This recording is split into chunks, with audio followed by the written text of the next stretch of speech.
अस्सलामु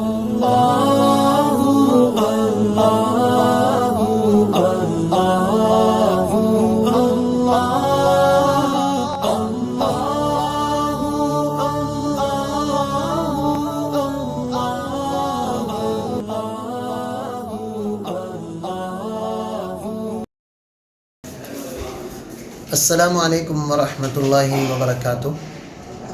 उम्मीद करता हूँ कि आप सब खैर वफ़ियत से होंगे।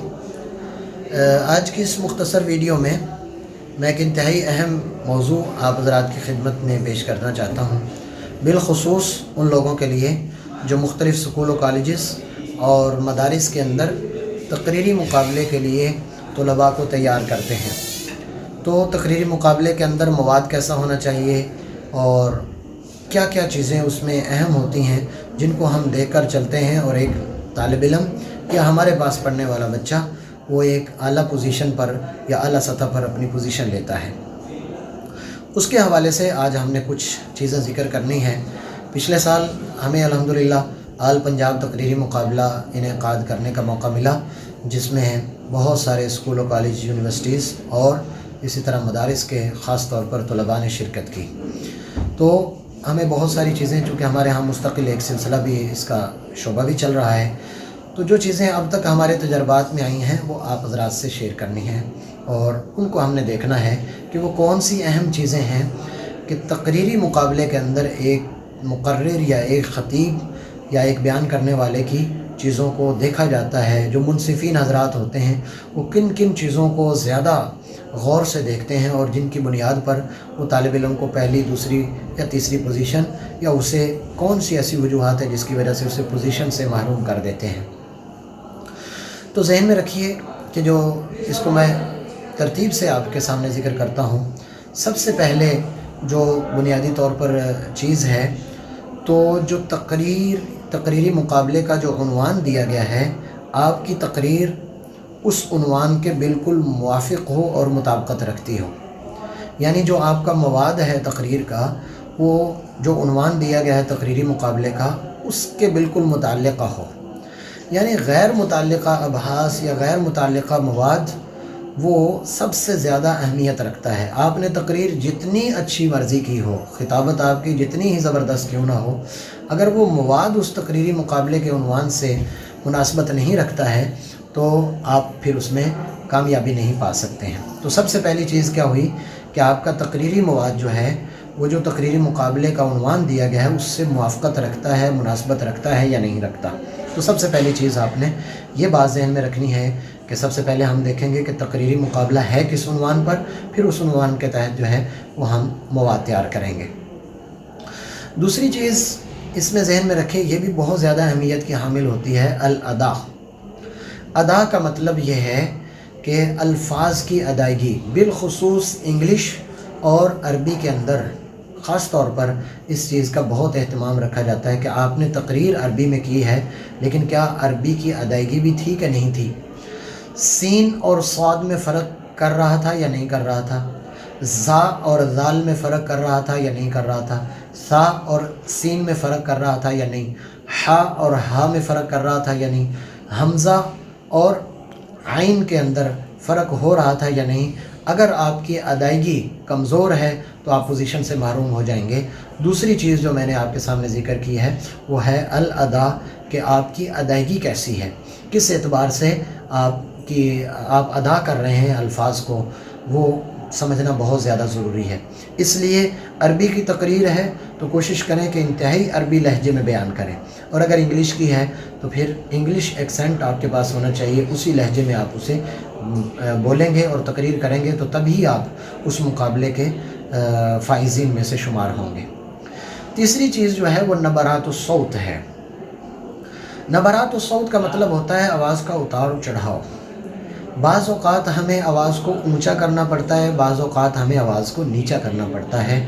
तो मुनसिफ़ीन हज़रात जो तकरीरी मुकाबले के होते हैं वो इस चीज़ को भी देख रहे होते हैं कि एक ही लय में पूरी तकरीर कर रहा है या बाज़ औक़ात अपनी आवाज़ को बुलंद करता है। बाज़ दफ़ा हमने किसी चीज़ पर ज़ोर देना होता है तो वहाँ आवाज़ को बुलंद करते हैं, बाज़ दफ़ा हम अपनी आवाज़ को हल्का करते हैं, आहिस्ता करते हैं। तो नबरातुस सौत यानी तीसरी चीज़ मैंने आपसे ज़िक्र की कि आवाज़ का जो उतार चढ़ाव है कि इसको भी बहुत ज़्यादा अहमियत से हमें देखना पड़ेगा। चौथी चीज़ जो आम तौर पर हमारे यहाँ मुकाबले के अंदर देखी जाती है, उसे गौर से देखा जाता है, वो चीज़ है कि लुग़तुल बदन। लुग़तुल बदन का मतलब ये होता है कि आपकी, जिसे हम बॉडी लैंग्वेज या इशारात की ज़ुबान कहते हैं। याद रखें, इशारात की ज़ुबान बहुत अहम है। आप जो बोल रहे हैं, आपके इशारे बिल्कुल उससे मुताबिकत रखते हों, उससे मुवाफ़क़त रखते हों। आप अल्लाह का नाम ले रहे हैं तो आपका इशारा अल्लाह की तरफ होना चाहिए। आप सामीन को कुछ कहना चाहते हैं तो आपका इशारा उनकी तरफ हो। तो लुग़तुल बदन भी बहुत ज़्यादा हैसियत और अहमियत रखती है तकरीरी मुकाबले के अंदर। अगर आपकी बॉडी लैंग्वेज अच्छी नहीं है, आप कह कुछ और रहे हैं, आपकी बॉडी लैंग्वेज कुछ और कह रही है, तो यूँ समझे कि आप अच्छा मवाद होने, बाकी तमाम सिफ़ात होने के बावजूद आप पोजीशन से महरूम हो जाएंगे। आप उस तकरीरी मुकाबले के फ़ाइज़ीन में से या फ़ाइक़ीन में से नहीं हो सकते हैं। उसके बाद जो पाँचवीं चीज़ है अल-हिफ़्ज़ वल-इत्क़ान। अल-हिफ़्ज़ वल-इत्क़ान का मतलब ये है कि आपने ये जो उन्वान तैयार किया है, इसको याद किया कितना है, आपकी याददाश्त उसमें कितनी मज़बूत है। अगर आप तकरीर करते हुए ऊपर की तरफ देखते हैं, दाईं देखते हैं, बाएं देखते हैं, तो ये इस बात की अलामत होती है कि आपको अपनी इस तकरीर पर पूरी तरह उबूर हासिल नहीं है, आपको अच्छे तरीके से याद नहीं है, बल्कि आप सोच सोच के पढ़ रहे हैं। जब भी तकरीर करें तो आप यूँ तकरीर करें कि गोया कि आपको एक सेंटेंस, एक जुमला भी सोचना ना पड़े, बल्कि आप ऐसे बोल रहे हों जैसे आपने ख़ुद तैयार की है। अगरचे तकरीरी मुकाबले में मवाद कहीं और से ही हम तैयार करते हैं, लेकिन आपका ऐसा अंदाज़ होना चाहिए कि आप एक एक चीज़ को ख़ुद समझ रहे हैं और दूसरों को समझा रहे हैं। तो ये बात इंतहाई अहम है। अल-हिफ़्ज़ वल-इत्क़ान के अंदर आता है कि आपने उसे याद किया कि कितना किया। तकरीर आपकी बहुत अच्छी थी, मखारिज आपके बहुत अच्छे थे, लुग़तुल बदन, बॉडी लैंग्वेज बहुत अच्छी थी। अगर पूरी तकरीर में एक आधी दफ़ा आपकी अटकन आ जाती है, कुछ लफ्ज़ आप आगे पीछे करते हैं और आप ख़ुद से ही उस तकरीर में नीचे गिर जाते हैं और आपका वो लेवल इंतहाई नीचे आ जाता है। पहले आप फ़ाइज़ीन में से थे, तो बाद में आप आकर के उन लोगों में से हो गए जो बहुत निचले दर्जे में तकरीर मुकाबले में आ जाते हैं। उसके बाद छठी चीज़ जो आज के हवाले से मैं ज़िक्र करना चाहता हूँ, वो है इशारतुल अवातिफ़। इशारतुल अवातिफ़ भी बहुत ज़्यादा अहमियत रखता है। इसका क्या मतलब है? इसका मतलब ये होता है कि एक बंदा स्टेज पे खड़ा होकर, एक बच्चा तकरीर कर रहा है।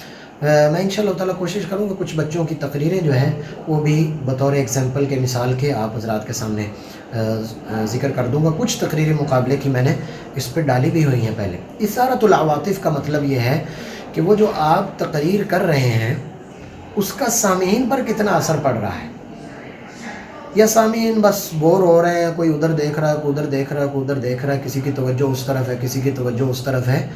अगर यूँ हालत है तो आपका सब कुछ अच्छा होने के बावजूद आप पोजीशन नहीं ले सकते हैं। इसलिए अगर आपकी एक बात पर लोग सुबहान अल्लाह कहते हैं, माशाअल्लाह कहते हैं, ग्रेट कहते हैं, और लोग आपके साथ बिल्कुल कनेक्ट हैं, आपके साथ जुड़े हुए हैं, जैसे जैसे आप बोल रहे हैं उनके एहसासात, उनके शऊर, उनके जज्बात, आप उनके साथ खेल रहे हैं, तो समझ लीजिए कि ये बात बहुत ज़्यादा मुअस्सिर होती है, असरअंदाज होती है मुनसिफ़ीन पर। जब वो देखते हैं कि इन लोगों को कैसा समझ आया, लोगों को उसने कैसे ब्रीफ़ किया, तो वो मुकम्मल तौर पर आपको उसमें नंबर देते हैं। इसके बाकायदा नंबर होते हैं। और जो आज की इस तकरीरी मुकाबले के हवाले से तैयारी की आखिरी बात है, वो ये है अस्सिक़तु अलन नफ्स। अस्सिक़तु अलन नफ्स, अपनी ज़ात पर एतमाद कितना था। आप खड़े हुए हैं तो आपके खड़े होने का अंदाज़ क्या था? ऐसे तो नहीं खड़े हुए थे, ऐसे तो नहीं खड़े हुए थे, या आपने अपनी बॉडी लैंग्वेज किसी और तरीके से की जिसको उससे अंदाज़ा हुआ कि ये बंदा डर रहा है।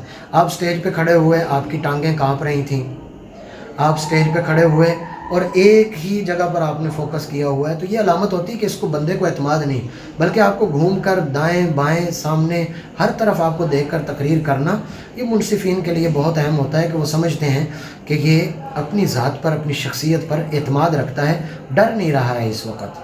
तो इस चीज़ के भी बाकायदा तौर पर तकरीरी मुकाबलों के अंदर नंबर होते हैं कि आप अपनी ज़ात पर कॉन्फिडेंस और एतमाद आपको कितना है कि आप बात करते हुए, तकरीर करते हुए कहीं डर और खौफ तो नहीं खा रहे।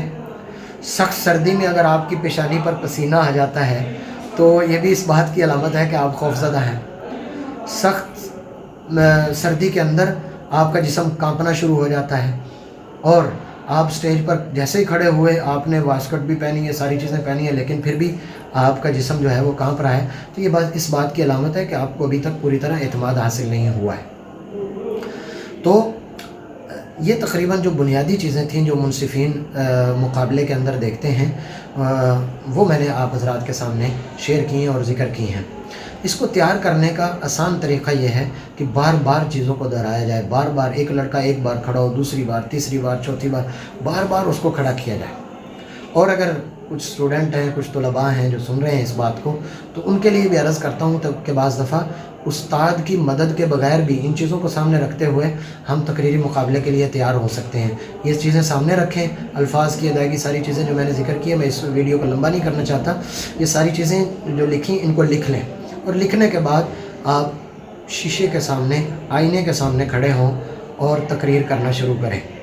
یہ آپ کا آئینہ جو جس میں آپ کی شکل آپ کو نظر آ رہی ہے، وہ آپ کو بتائے گا کہ آپ کی باڈی لینگویج ٹھیک ہے کہ نہیں، وہ آپ کو بتائے گا کہ آپ کا لہجہ ٹھیک ہے کہ نہیں، وہ کافی ساری چیزیں بندہ، اور یہ انتہائی مجرب طریقہ کار ہے کہ انسان اپنے آپ کو، اپنی اسپیچ، اپنی تقریر کو کیسے بہتر کر سکتا ہے۔ تو کوشش کریں، اگر استاد مہیا ہے تو بہت اچھی بات، اگر استاد مہیا نہیں تو ان چیزوں کو سامنے رکھتے ہوئے اس انداز سے تقریری مقابلے کے لیے بچوں کو تیار کریں۔ اور اگر آپ کسی ادارے میں پڑھاتے ہیں تو لازمی طور پر وہاں ایسی ایکٹیویٹیز، ہم نصابی سرگرمیاں ہوتی ہوں گی، تو وہاں پر اپنے بچوں کو تیار کر کے بچوں کے بہتر مستقبل کے لیے کوشش کیجیے گا۔ اپنا بہت زیادہ خیال رکھیے، اور اس ویڈیو کے حوالے سے اپنا فیڈ بیک اور آپ کے کیا اس حوالے سے کتنا مفید آپ کے لیے ثابت ہوا ہمیں ضرور آگاہ کیجیے گا۔ اللہ حافظ۔ السلام علیکم ورحمۃ اللہ وبرکاتہ۔